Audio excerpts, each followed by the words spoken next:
not back.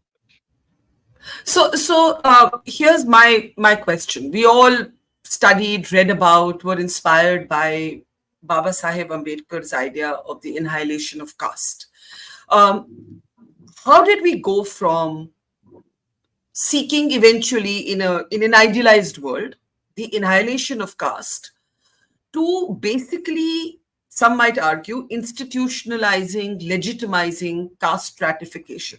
Now, I ask this question fully aware that were I Dalit, I would never have the luxury to even contemplate the annihilation of caste. I ask this question knowing that as a young student in college, if asked what is your caste, I would say I don't know, and that is an answer that only a privileged person can give. But what happened to our idea of the annihilation of caste? Barkha, that is where the fundamental misunderstanding lies. And I'm glad you've asked this question.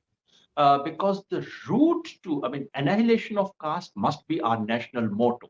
I'm not for a moment saying we should, it's not practical and so on and so forth. No, this is a national ideal for everyone. Annihilation of caste would mean annihilation of a system of caste inequalities. This must be our motto. But the question is, how do we go about doing it? So here is a college. There are girls, there are boys. You hear some murmurs among girls. How do you go about resolving this? Do you say, I don't know, boys or girls, I treat everyone equally, I don't know? Or do you say, no, there are girls in the college, maybe they have special difficulties. Let me understand who they are, what their difficulties are. So, or in the US, I'm deliberately taking examples other than caste, just to bring commonsensical points home. In the US, do you say, I don't recognize white or black? Or do you begin by counting how many blacks we have? Do we have black judges? Do we have black university professors? And if not, what should be done about it? The basic point I'm making is, if you want to dismantle any system of inequality, the first step you take is not close your eyes, but to open your eyes, recognize that category, count it, uh, assess what kind of disadvantages, discriminations that might exist, and then plan to dismantle it. So the route to annihilation of caste is not by pretending that no one in this country from tomorrow know what their caste is, but by recognizing caste, by counting it, by systematically understanding disadvantages, and then making policies to address it.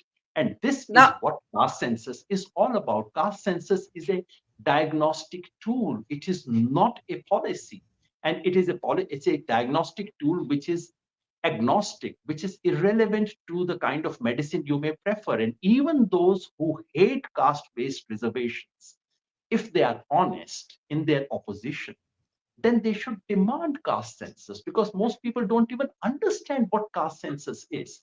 And allow me a do minute to you simply say what it is. Caste census is not some grand, unique, unprecedented mega exercise which we are inaugurating. Caste census is merely about adding one column, just one column, to the existing questionnaire of census that is taken to every single household of this country. Please remember that the census, as it has been practiced for the last 7 decades in our country after independence, has always asked someone's caste. So when it comes to your house, Barkha, the teacher, she would say, Aapki jati kya hai? You would say that, she would say, Acha Brahmin hai. And she would tick a general box. That's all. She would come to my house and say, Acha, aap Yadav hain. She would tick general, because so far there's not even an OBC box in the column, in the census. But if she were to go to the house of an Adivasi, she would say, Acha, aap Meena hai. She would tick ST box and record Meena. So please remember, all that I'm asking for is that when the teacher comes to your house and my house, she would, in your case, she would take general and write that Brahmin. In my case, she would take OBC and say Yadav. That's all it requires. So it's a very What small if you administrative. and I choose? What if you and I choose? And again, I keep saying it is a position of privilege, but what if you and I choose to not be identified by our caste? For example, I remember days I completely don't. understand, Barkha. That's I would probably. not. I would not. I would prefer not. So I understand I have to be counted as general because I am not entitled to any of the state policies that are meant for marginalized groups. But what if I don't want to be identified It's by perfectly my all right, caste? Barkha. What we don't understand is the trouble is so few people understand census.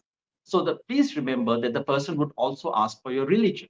Now, if you happen to be someone who doesn't believe in any religion, you Yeah. can, even today, for the last 70 years, you have always had the option of saying, I'm atheist, I'm agnostic. You could also say, I'm a constitutionalist.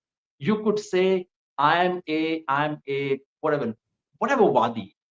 You can give whatever answer you wish to.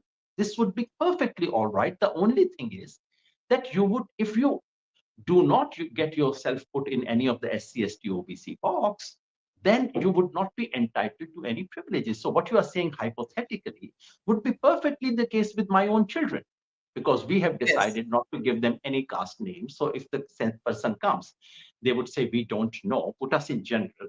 But then tomorrow they would not be able to claim any benefits, which is perfectly all right. So this actually poses no problem whatsoever.